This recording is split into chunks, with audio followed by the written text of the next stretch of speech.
What I want to know is ಈ ಒಂದು patients ಜೊತೆ how has the journey been Shreya hearing clinic ಅಲ್ಲಿ ಅದೊಂದು, ಅಂಡ್ ಆ ಒಂದು ಟ್ರಸ್ಟ್ ಅನ್ನೋದು ಹೇಗೆ ಬಿಲ್ಡ್ ಮಾಡಿದ್ದೀರಾ?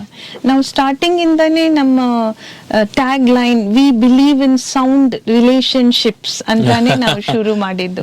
ಯಾಕಂದ್ರೆ ಈ ಇನ್ಸ್ಟ್ರೂಮೆಂಟ್ ಒಂದು ಸಣ್ಣ ಭಾಗ, ಅದನ್ನ ಯಾವ ತರ ನಾವು ಅಳವಡಿಕೆ ಮಾಡ್ತೀವಿ ಆ ಪರ್ಟಿಕ್ಯುಲರ್ ಪರ್ಸನ್ಗೆ, ಮತ್ತೆ ಹ್ಯಾಂಡ್ ಹೋಲ್ಡಿಂಗ್ ಅಂತ ಅವ್ರನ್ನ ಕೈ ಹಿಡ್ಕೊಂಡು ನಾವು ಇದರ ಬಗ್ಗೆ ಅವರಿಗೆ ಪ್ರೋತ್ಸಾಹನೆ ಕೊಟ್ಟು ಅವ್ರು ಹಾಕೋಬೇಕು. ಯಾಕಂದ್ರೆ ತುಂಬಾ ಜನಕ್ಕೆ ಮುಜುಗರ ಇರುತ್ತೆ, ಒಂದು ಇದು ಕಾಣಿಸುತ್ತೆ ಬೇರೆಯವ್ರಿಗೆ ಗೊತ್ತಾಗತ್ತೆ ಆತರ ಒಂದು ಮುಜುಗರ ಇರುತ್ತೆ. ಇನ್ನೊಂದು ಅಯ್ಯೋ ಇಷ್ಟೊಂದು ಟೆಕ್ನಾಲಜಿನ ನಾನು ಅದನ್ನೆಲ್ಲ ಮಾಡಕ್ಕೆ ನನಗೆ ಬರುತ್ತಾ ಇಲ್ವಾ ಆತರ ಎಲ್ಲ ಅವರಿಗೆ ಸಂದೇಹ ಸಂಶಯ ಎಲ್ಲ ಮನಸ್ಸಲ್ಲಿ ಓಡಾಡ್ತಾ ಇರತ್ತೆ.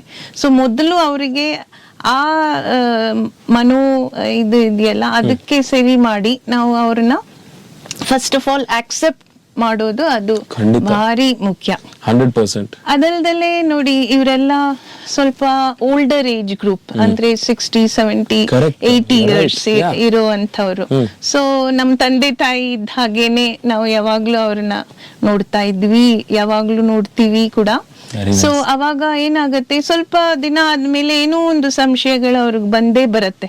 So we have a comprehensive maintenance program. So every 6 months we will hand hold them. ಆಮೇಲೆ ಏನಾದ್ರೂ ಸಣ್ಣ ಪುಟ್ಟ ಮೇಂಟೆನೆನ್ಸ್ ಕೇರ್ ಅದೆಲ್ಲ ಇರುತ್ತಲ್ಲ ಅದನ್ನೆಲ್ಲ ನಾವು ಅವರಿಗೆ ನೋಡ್ಕೋತೀವಿ. ಆಮೇಲೆ ಈಗ ಕಣ್ಣು ತೊಂದ್ರೆನಲ್ಲಿ ಒಂಚೂರು ಪವರ್ ವ್ಯತ್ಯಾಸ ಆಗ್ತಾ ಇರುತ್ತೆ.